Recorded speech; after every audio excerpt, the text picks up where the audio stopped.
Welcome to MyFi. Got Kimi Shelter from Starbenders on the show today. Glad that you're here. Wherever you're listening, want to remind you, just hit subscribe. If you're on YouTube, Apple, Google, Stitcher, wherever you love your podcasts, just go ahead and hit subscribe.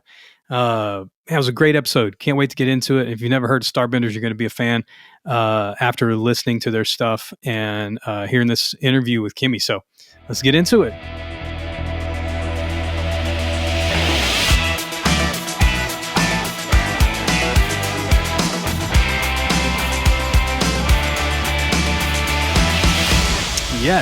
Yes. Excited about this episode. It's an incredible conversation. Starbenders is a great band. Kimi Shelter, their lead vocalist, guitar players on the show. Great conversation. You're going to love it. If you're on your phone listening to this, and you're not driving or doing something crazy, go follow us on Instagram at MyFi Podcast on Instagram. We're on Facebook, TikTok, all the things, Twitter, all that. Everything is at MyFi Podcast. So hit it up. I was having a conversation with a friend of mine a couple days ago, and in the conversation, he was like, "Oh, does anybody listen to cassettes anymore?" Well, I do. I know vinyl has had this huge resurgence, and I'm here for it. I love it. I collect it. I listen to it. I love listening to it. I also, just because cassettes are kind of cheap, and I got a cassette player, I don't know, 6-8 months ago. And every time I go in like a little flea market, antique shop, a record store, whatever that may have some cassettes, I grab a couple because they're like $2, $3, whatever. So I grabbed a stack. If you're watching on YouTube, you see I have like actual cassettes in my hand, and they sound great, y'all. It's a thing. And I'm not predicting it's going to be like the next thing, because I think vinyl's pretty awesome and the artwork's huge and people love it, because of what it is. Cassettes, I think, my take on it, I'm no historian around music formats or anything like that, but I think cassettes were just for the portability's sake. You can't listen to a vinyl in your car or walking down the street. It's like, bouncing and, it's just not for that. And so, the 8-track came along and that was no fun. But then when the little cassettes came along, that we loved in the 80s and 90s, they worked. I got a copy of Hysteria, Def Leppard here. I got a copy of the Black Crowes, Southern Harmony, a Musical Companion. I got a copy of the self-titled Collective Soul album. I got a copy of Motley, Dr. Feelgood in my hand. And I think they're really cool. I don't know why I wanted to share that with you today, except that maybe you wish you had some physical music. One of the reasons I started collecting vinyl again was I realized that I don't have anything to give my kids. I can't give them my iTunes password. You know what I'm saying? So I wanted to collect records that meant something to me growing up. And then I started buying new ones. And one of the new ones that I bought was the last Starbenders record. I've got it right here if you're watching on YouTube or Spotify video or whatever. But this is the latest Starbenders full-length album. It came out in 2020. And so it's not too old. This was their first on Sumerian Records. Their label is called Love Potions. You should go check it out. They got some videos for some of the singles that they released off of that, and they're all fantastic. And so you should go check that out. But you should also go buy some cassettes. Maybe you want to get into physical music like collecting, but vinyl's like, man, that's expensive. Well, cassettes are like $2, man. So go get you some cassette tapes and enjoy yourself if that's your thing. So we got Kimi Shelter on the show from Starbenders, lead vocalist, guitarist. Great conversation about her story, how she fell in love with music and rock and roll, and her dad slipping her records that she wasn't supposed to be listening to, according to her mom.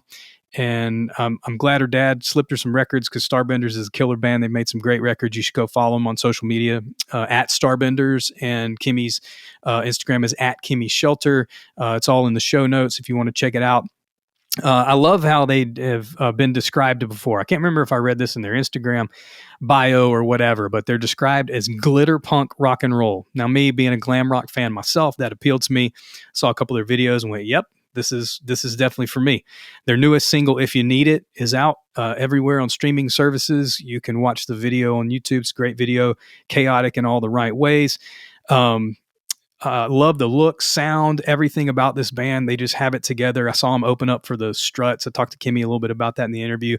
Last September, they opened for the Struts here in Atlanta, and they just slayed it. It was awesome. I just missed a headlining show they had in Atlanta, but I think they're going to be touring a little bit this fall. So hopefully, if they're around wherever you are, you can catch them. Anyway.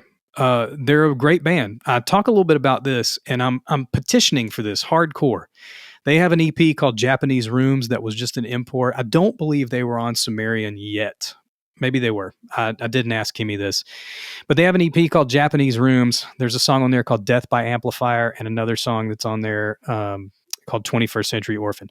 They're both really awesome songs. So I'm really like trying to put the pressure on them to repress Japanese Rooms on vinyl. So anyway, without any further ado, enjoy this conversation I had with Kimi Shelter from Starbenders. Kimi Shelter, how are you? I'm doing good. How are you doing? I'm doing great. It's nice to meet you. I know we don't live too far from each other. I'm outside of Atlanta. You guys are based in Atlanta. And I've seen you live, but this is the first time I get to chat with you. So I'm honored. Hell yeah. I'm honored too. Well, I appreciate that. You said that you guys have been in the studio. I know you just dropped the If You Need It single, which is amazing. The video is chaos in all the coolest ways. So has that been doing well? Been hitting with people? Yeah, that one's done really well. So we're very excited about it. And yeah, the video was really cool. We've been working with the girl that directed the video. She's up in Nashville, so she did our last two videos for us. And so it was just a really cool project all around, like doing the video with her and everything like that. So everything's gone over swimmingly. Nice. Nice. I'm hoping that's a single from like a bigger project you're working on. What's that? I hope that If You Need It is a single for a bigger project, hopefully, that you're working on. Yeah, we are in the studio, so we're not sure if that one will kind of be just as a single or if it'll be kind of added into a greater body of work. But we're definitely working on a record right now. Awesome. Good. Yeah. I'm glad you could say that too. Well, I'm sure everybody's looking forward to it. If you guys never listen to Starbenders or you don't know where they're at, check out @Starbenders on Instagram and then their YouTube channel too. All their videos are really, really great. You guys did some stuff in a recording studio, like live recordings, and all of those were amazing too. So if you've never heard of Starbenders, you probably have. But if you haven't, go check out their YouTube channel, Instagram, and all that sort of stuff, and Kimi's Instagram too. She's just @Kimi Shelter. How'd you get into this whole mess? Like, how'd you get into playing music? Like, what was your first interaction with music? Well, I was born. Touche. Yeah. Both of my parents were very into music from different perspectives. And my mom was an ex-Flower Child that was very much a part of the free love and hippie movement. And she even served a bottle of Jack Daniels to Janis Joplin, Oh, wow. So when because she's from New England. So I guess Janis was staying at a hotel up in Boston and she delivered a bottle of Jack to her room, which is pretty cool. That's legend. So she went from that background to, I don't know, I think she felt a lot of like pain as a result of like living to the extent that she did. And so she went through this phase where she wanted to kind of shield and protect us from that. And us meaning me and my siblings. I'm the middle child of 3 girls. And so she decided that what she felt the antidote to rock and roll would be starting us on classical instruments as young as possible. Nice. And so my first instrument was violin and my sister's was the cello. And we kind of came up in the Suzuki method and were very much a part of classical music and sort of seen as like child prodigies. Oh, wow. Because we were playing with like older orchestras and doing things like that, because I think I started when I was 5 on violin. And so I guess I just was a musician from the word go. Nice. So I would play like malls and stuff at Christmas time, like dressed up in a little dress, like playing green sleeves and shit like that. Yeah. So, and she would take us to the Atlanta Symphony Orchestra on the weekends and things of that nature. And it was classical music all the time, like classical music 24/7. And to the point where, like, if we did want to listen to something that wasn't classical music, I had to give her the lyrics and she had to read through the lyrics. Oh, wow. Things like that. And I remember my older sister busted me for listening to, it was probably like 99X or something like that at the time. You know, as ATL, like people will know. 99X used to be the shit. So she busted me, my older sister, and tattled on me. And I remember being in the back of my mom's Volvo when it was the back seat that had the back row of seats that would face the road. Yeah, the way back. The way back. Like the way back. So, you know, that you'd be like, so my mom was giving me hell about it. And I was like saying, I swear I'm not a headbanger. I promise I'm not a headbanger. And my mom's like, you're a headbanger. Like she had figured me out. And meanwhile, my dad was a huge post-punk and rock and roll fan and a massive fan of the Pixies and things like that. And so he started slipping me music when I showed, you know, an interest in all that kind of stuff. And we would get in his car and we'd listen to like 88.5, like all the college radio stations and things like that. And so he started kind of slipping me the contraband and I just became more and more and more into it. And eventually, by the time I got in high school, I decided I was done with violin and I didn't want to do it anymore. And I was done with many things and I rebelled significantly. But one of the big pushbacks that I went for was, you know, I was like, I'm done with violin, but as a compromise for you, Mom, I will still play an instrument. That instrument will be guitar though. So I had very much pushed her to the limit. And I think she realized that her method of like trying to keep us from rock and roll wasn't really working out. And so she relented. And I'm thankful that she did. Yeah. Well, but I mean, it was kind of part of it. It was part of like the fact that I was being kept from it that made it so alluring. Yeah. And, just the whole thing, you know, it's like that scene in Walk Hard when he's walking past the pantry and they're smoking weed and they're like, you don't want none of this Dewey Cox. Like, you don't want none of this marijuana. It was like that with rock and roll. You know, my mom's like, you don't want none of this. You know, it makes life better. So. Well, I'm glad you got into it. Yeah, I started playing guitar in 9th grade. And then because of coming from violin, I was able to like move very, very quickly on guitar. And my first guitar teacher was a metalhead.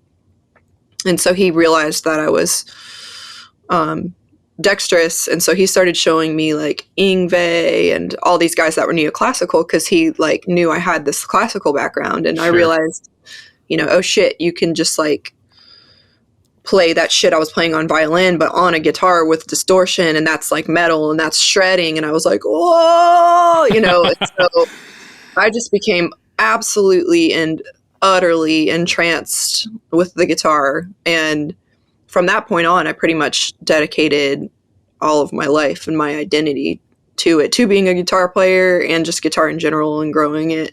Yeah. And it went from there, you know, and, we in the band, like we always talk about it, like just like how much we like, just how cool guitar is and like how much we love it and everything like that. And so, I'm the same way. Yeah.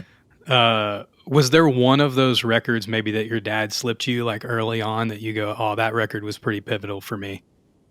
Yeah. I mean, like pretty much anything by the Pixies and then like Depeche Mode, and I think he gave me like a greatest hit. It was like a Depeche Mode greatest hits, and it was like by years. Yeah. And Led Zeppelin and things like that. So it was like kind of all these like things kind of came together, and he was, Joy Division, like from the post-punk side of things, sure. And PJ Harvey and all of those acts. And because he was so into the college radio, like the whole Pixies and PJ Harvey thing, like, was very much a part of that. And like,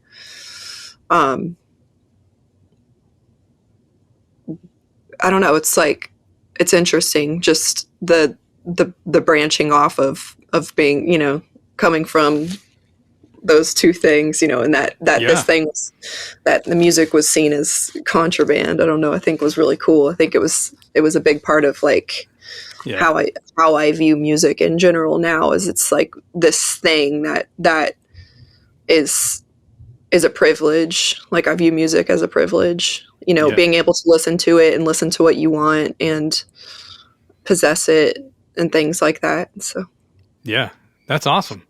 Well, it seems like it's worked out, and I hear a lot of that in you guys' vibe. I was reading something, may have been like the Instagram bio or something, but whoever wrote that described you guys as like glitter punk rock and roll sort of thing. And I think I was even like, I was listening, and then I looked you guys up on Instagram.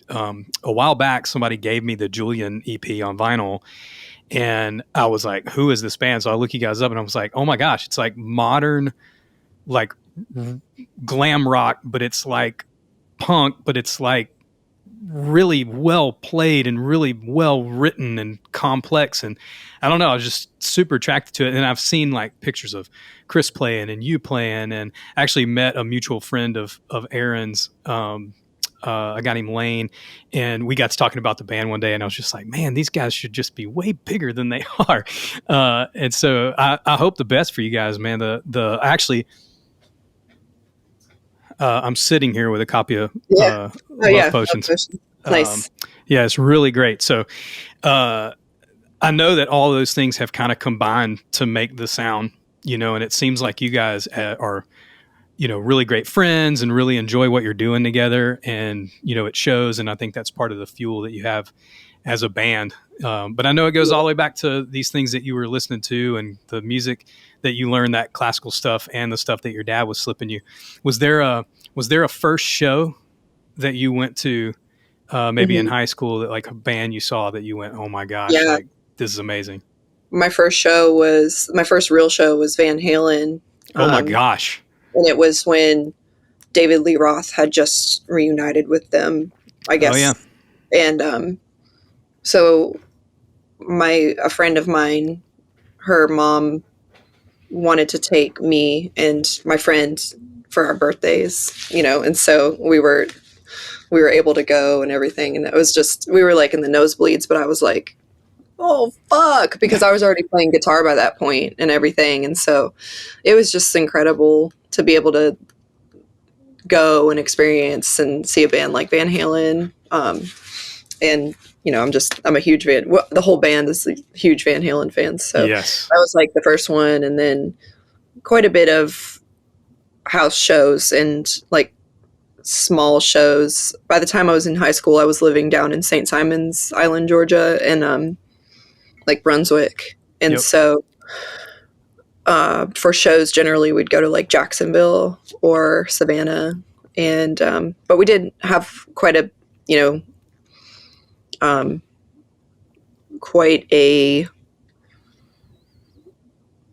ambitious rock and roll kind of hardcore metal scene that was coming out of Brunswick. And so there was like a lot of like little bands that all went to the same, like we all went to the same high school and stuff. And so that's awesome. there was a lot of shows. There were shows every weekend and things like that.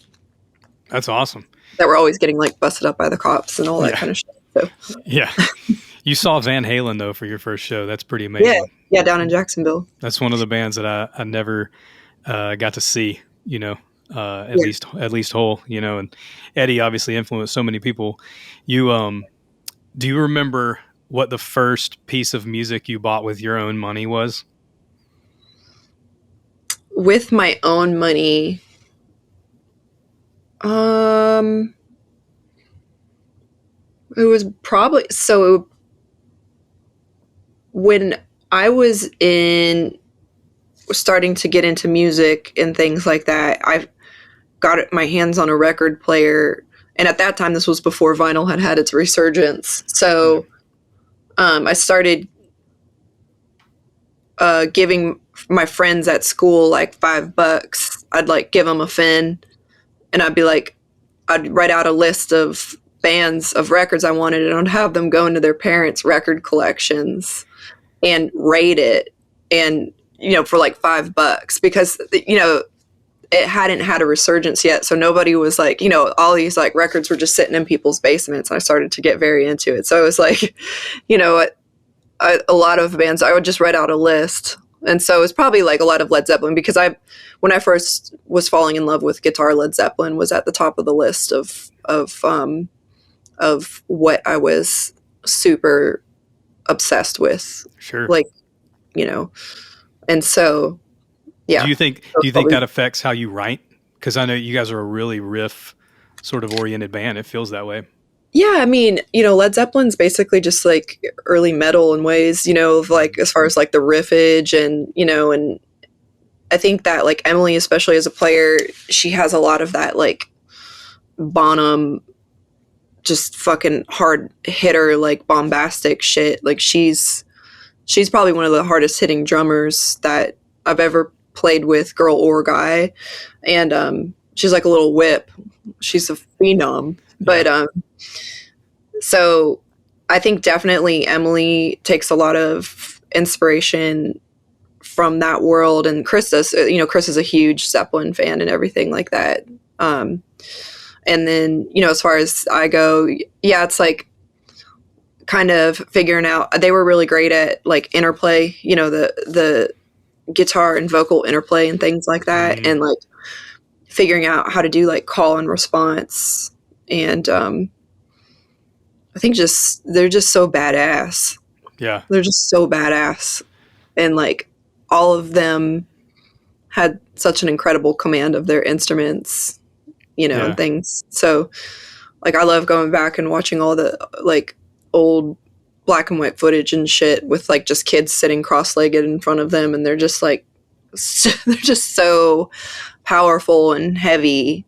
And so I would like to say, hopefully, that those kinds of threads are also found in our thing, Yeah, absolutely.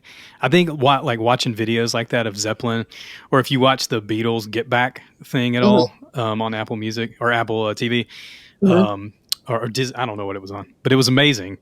I don't know if they realized like how good they were, Yeah. And I think those videos of Zeppelin are the same way. I'm like watching them going, you guys have no idea like what you're doing, like what you did and how it created a pathway for literally thousands of bands and people to learn their instruments and songwriters and find a voice and figure out how to write and figure out how to be in a band and be loud and, express themselves and all that sort of stuff. So it's just amazing to watch that. And those videos you say and go like, man, these guys just had no idea, at the time, or maybe they did, but I can't imagine them understanding how big they would be one day, I think that the best way that you can surmise that kind of thing is to just, once you like have a taste of your own power, like you like that, just the thought of mediocrity is repulsive. So it's like, I think that what you see in a lot of bands that really step down on it is like just being in flow state and like feeling a power that you're able to like wield, and it's like lightning in a bottle, and so it's like once you kind of like have that, like if you ever kind of dip down a little bit and touch mediocrity, it's the thing that you're always running from, so it's like, it's almost even, it's not about like knowing how good or like how good you are or how bad you are or whatever. It's just like, when you get on stage, did you step into your power that night? Did you feel like you had a command of the stage in the room and things like that? And if you didn't, you do everything you possibly can to make sure that next show or that next performance that you don't do the same shit, Yeah. Well, it shows in you guys. I saw you guys open up for the Struts back in September, I think it was, and I brought a friend of mine who had never heard you guys before, and he was just like, "Holy cow! Like they own this room. Like that's just amazing." And everybody's energy. Aaron's always crazy, and Emily's got all. You guys have such commanding energy. It's just really, really fun to watch, and I'm sure you guys learn that. Obviously just being honest and being who you are, but at the same time, watching other bands. Was there, or are there bands that you guys were inspired by? Or let me ask a more specific question. Was there a show that you go, oh, that's my favorite show I've ever seen in my life? Yeah, there's definitely like shows and performances like that where it's a bar. It's like where the bar is kind of set for like, of like knowing that, because a lot of times it's like you're just kind of going on a prayer as far as like trying different things out and seeing if it'll go over, and you're like, oh shit, I was able to do that, and then like realizing like, okay, like that is achievable, that's the bar, that's the next bar. And we've since the beginning, like it's just the bar's just continuously raised every time we do anything. And so what bands do you think you learned that from? Honestly, it's just wanting to be the best, and in any band that's done the same thing. You look at like bands like Guns N' Roses or even like Van Halen and things like that, and there was just an absolute commitment to being the best and coming with it.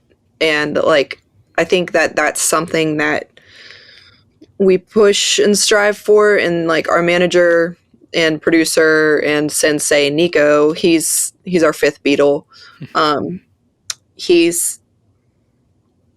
You get along with him great if you want to be great, So it's like, he's kind of like our coach on the sidelines. That's like helps us gauge things, because a lot of times you don't know how to gauge it. You have no idea sometimes.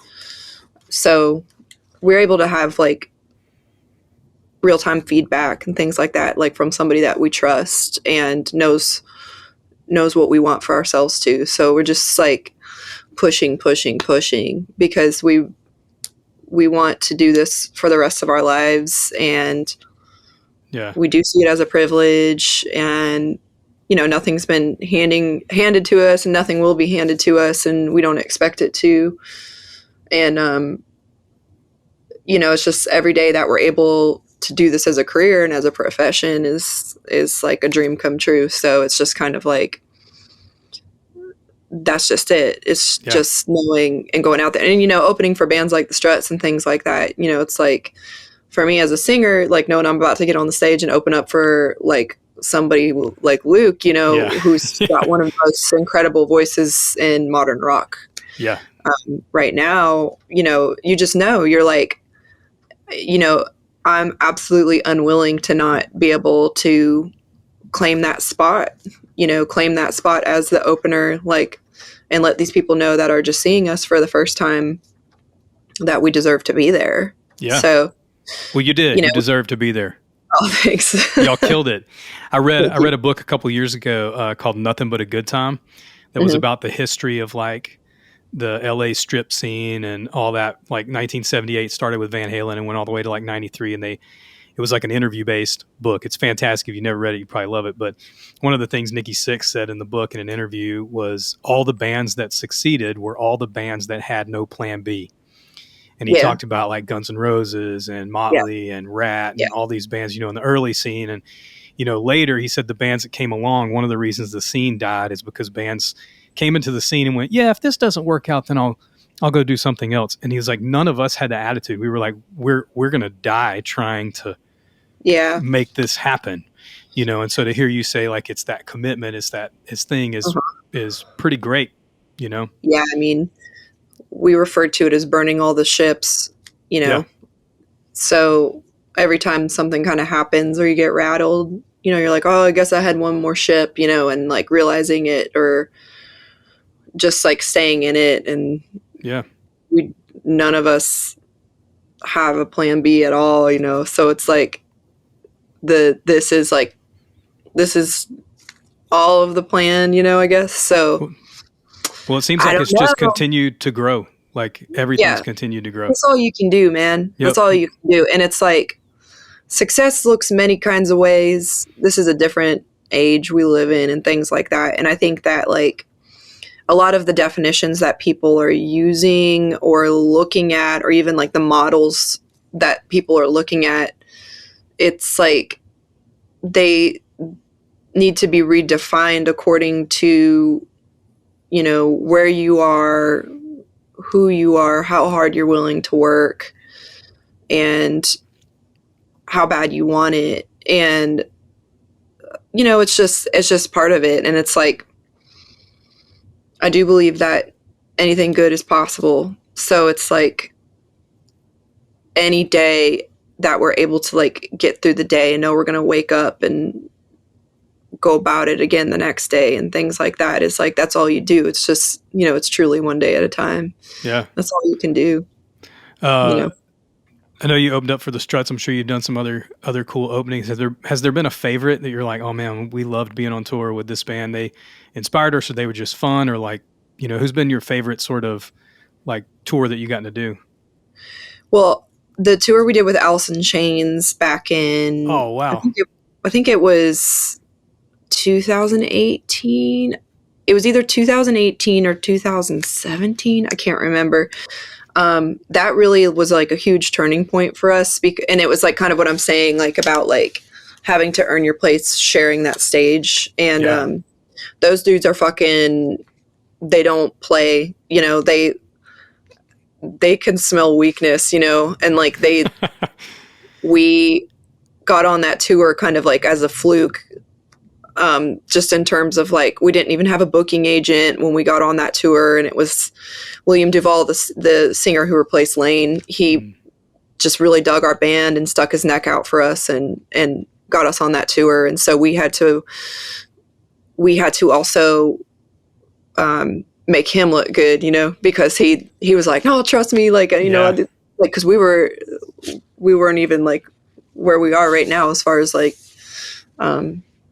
popularity or whatever. Yeah. So that shit just really fucking changed us, like being on those stages and playing with like such a massive legacy band like Chains, and like just going through that whole thing, and at the stage that we were, just was that just transmuted a lot of stuff in us, where like you really had to just like strap in and come with it. Yeah. And so that was great. I mean, we were literally a different band after we got off the road with them. So that was a big one. And then like we love touring in Japan. So we usually headline when we go to Japan, but we've loved that. And, you know, we've played with the Sounds from Sweden, which they were really cool. That was kind of like in between the Struts tour and things like that. I remember seeing that. Yeah. And, is there a band? Palaye Royal, on our label tour. Yeah, I've seen you mention. Are there other? Well, two questions, because I do want to ask you like what bands now. You know, there's always influences, and one of the things on MyFi that we, you know, love to accomplish is you come and listen to an artist, you get inspired. You know, because we have creative people on here too, who are filmmakers and animators and whatever. But hearing people talk about the music that they love, hopefully you find out about bands you don't know about. You know, and you go, oh, let me go check them out. And so, first, is there an artist out right now that you go, man, I would really love to do a show with them? Youngblood is really cool. He just is so genuine and has done really incredible things in the rock space. So we'd love to tour with him. And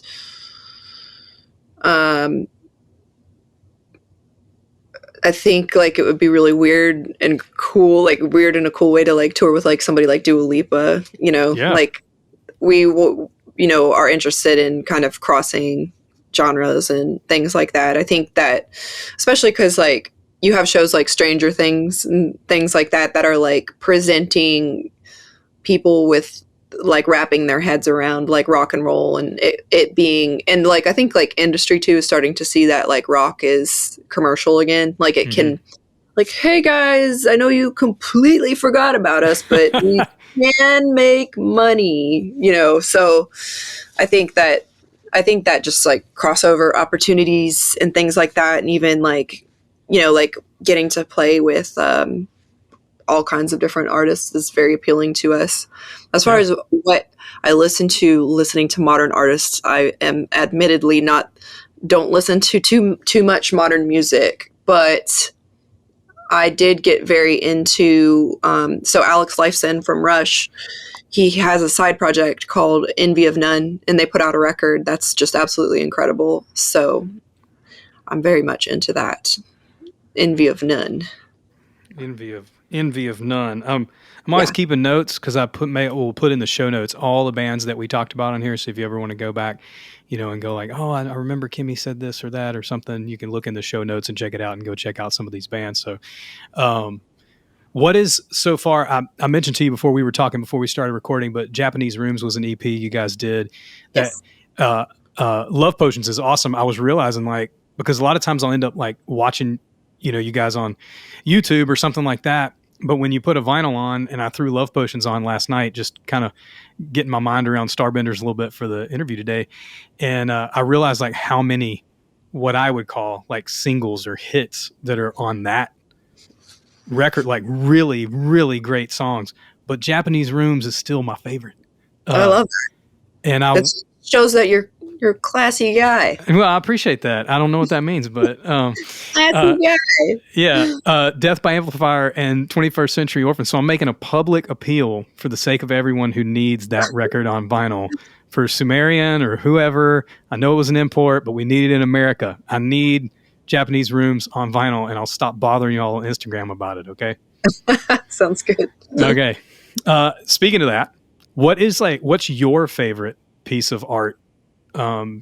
Record, song, could be a Starbenders thing. Maybe it's something when you were younger. What's your favorite thing you've been a part of making in your life that you go, I loved making that record, song, piece, whatever?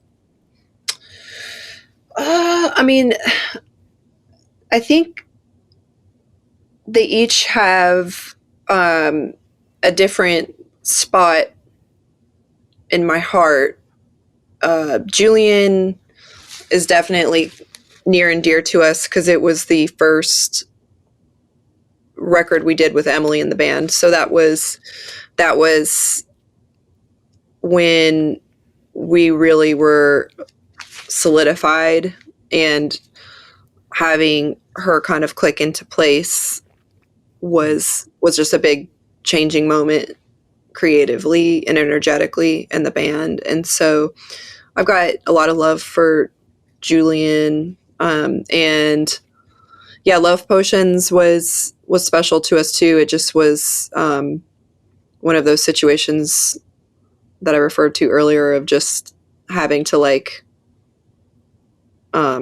really deliver and hang in there. It wasn't an easy process. It was our first record with Sumerian, and they knew what we were able to do and wanted to just push us and make sure that, you know, we were really putting our best foot forward. And so within the creative space, that can be a little intense at times. So I think that us surviving that record was like very big for us, you know? So, well, I'm going to tell you, Hanging On Tonight, Getting Harder, Holy Mother, London, Never Gonna Die, and Cover Me could all be singles. Well, they were killers. You said it. Yeah, thank you. I did. I stand by my opinion about good. that record. All right. You get 3 records, your Desert Island records. All right. What's your 3 top records? Lifetime. Oh God. You can, I know it's a big question. Everybody always does this. It helps if you answer quickly. And I know there's subcategories like Are you talking the ones that influenced me the most? Or are you talking the ones Yeah. that I listen to now? Like, Right. you know, you can kind of pick the subcategory. You don't have to define it. It's more fun than it is anything, and hopefully turn some people on to some records that have, you know, meant a lot to you. I think Appetite for Destruction, Mm. Van Halen self-titled, and I need to balance out the rock. No, don't do that. I need to counterbalance. Oh God, this off the top of my head shit always sucks so bad. No, it's true. It makes it true. Yeah. And then thirdly,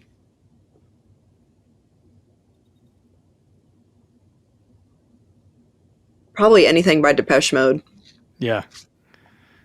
I would You know. agree with that. Violator's a big record to me. Yeah, Violator, all of that. I'm just, you know, it's that one. I love them so much because they really appealed to like my gothy sensibility. Sure, yeah. You know, and just like killer hooks. Yes, that season in the 80s when like The Cure was making their huge stuff and Depeche Mode was like, it's almost like that goth rock stuff was like just killing MTV, like doing really well and all that sort of stuff. Disambiguation, The Cure is a big record to me. And so I love that Depeche Mode stuff too. Those are great choices, Kimmy. If you've never heard Depeche Mode, there's a generation, you're right, rock is not done. My daughter is about to be 12 and she comes and regularly takes vinyl out of my office. And I'll find Master of Puppets before it was on Stranger Things. Yeah. You know, I'll find my Warrant records, like, you know, like whatever is gone. You know what I'm saying? So she eats it up, and I always love, you know, we've watched a couple of you guys' videos and things like that, and she just left and was like, "Who are you interviewing today?" And so she loves it too. So rock's not dead. There's a generation of people coming up who love it. And if that's you, you should definitely check out Starbenders at Starbenders on Instagram. Check out their YouTube because they make killer videos for all their stuff. Kimi is at Kimi Shelter on Instagram as well. And all of this will be in the show notes. I'm going to link up a couple of their videos and links to their new single. If you need it, which you should watch the video for that because it's killer as well. Kimi, thanks for being on the show. We appreciate it. Thanks for having me. Awesome. You have a great one. Yeah, you too.